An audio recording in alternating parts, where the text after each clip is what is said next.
আসসালামু আলাইকুম। ইংরেজিতে দক্ষ হতে হলে যে মৌলিক বিষয়গুলোর উপর ভালো দখল থাকতে হবে তার মধ্যে সাবজেক্ট ও অবজেক্ট জানা অন্যতম। ইংলিশকে জব্দ করতে হলে এদেরকে চিনতে হবে, শনাক্ত করতে পারতে হবে, সঠিক জায়গায় এদের সঠিক কাজে লাগাতে হবে। তো আজকে আমরা সেটাই দেখব। অলরাইট, সাবজেক্ট ও অবজেক্ট শনাক্ত করার জন্য আমাদেরকে ভার্ব সম্পর্কে জানতে হবে। আমরা জানি ভার্বকে সেন্টেন্সের হার্ট বা হৃদয় বলা হয়ে থাকে, কারণ ভার্ব ছাড়া কোনো সেন্টেন্স গঠন করা সম্ভব নয়। সাধারণত যে শব্দ দ্বারা কোনো কাজ করা বা হওয়া বোঝায় তাকে ভার্ব বলে, যেমন go, eat, sleep, buy, sell, walk, play, beat, write, that's it. লক্ষ্য করো, এখানে প্রত্যেকটি ওয়ার্ড দ্বারা কিন্তু কোনো কিছু হওয়া বা করা বোঝাচ্ছে, যেই কারণে এগুলা ভার্বস।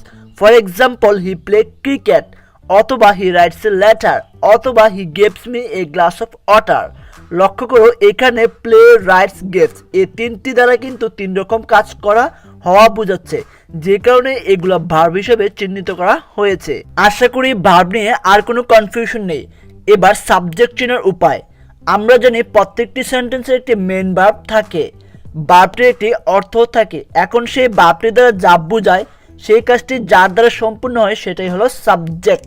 সহজে চেনার উপায় হলো ভার্বকে কে বা কারা দ্বারা প্রশ্ন করলে যা উত্তর পাওয়া যায় সেটাই হলো subject. Let's look at some example. They have been beaten an innocent boy. তারা একটি নিরপরাধ ছেলেকে মেরেছে।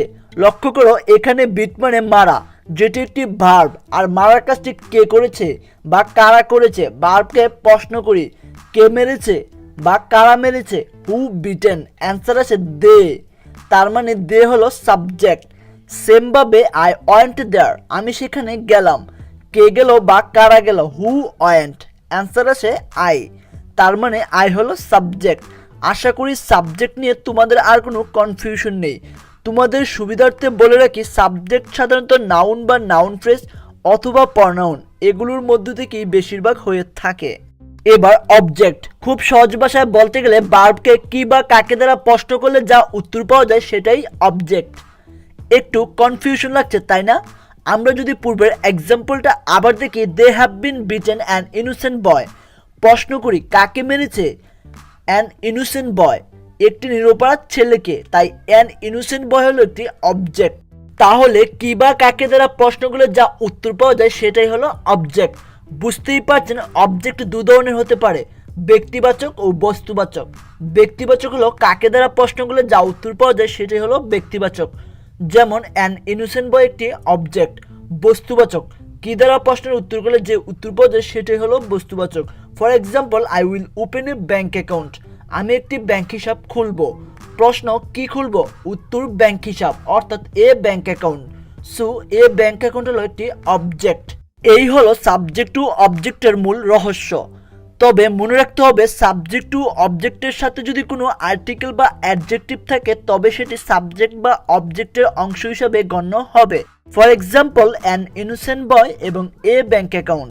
তাহলে আমরা বুঝতে পারলাম যা দ্বারা কোনো কাজ করা বা হওয়া বোঝায় সেটাই হলো ভার্ব, আর ভার্বকে কে বা কারা দ্বারা প্রশ্নগুলো যা উত্তর পাওয়া যায় সেটাই হলো সাবজেক্ট, এবং ভার্বকে কি বা কাকে দ্বারা প্রশ্নগুলো যা উত্তর পাওয়া যায় সেটা হলো অবজেক্ট। আশা করি এ নিয়ে আর কোনো কনফিউশন থাকবে না। আশা করি ভিডিওটি ভালো লেগেছে। Thanks for watching and hit the subscribe button.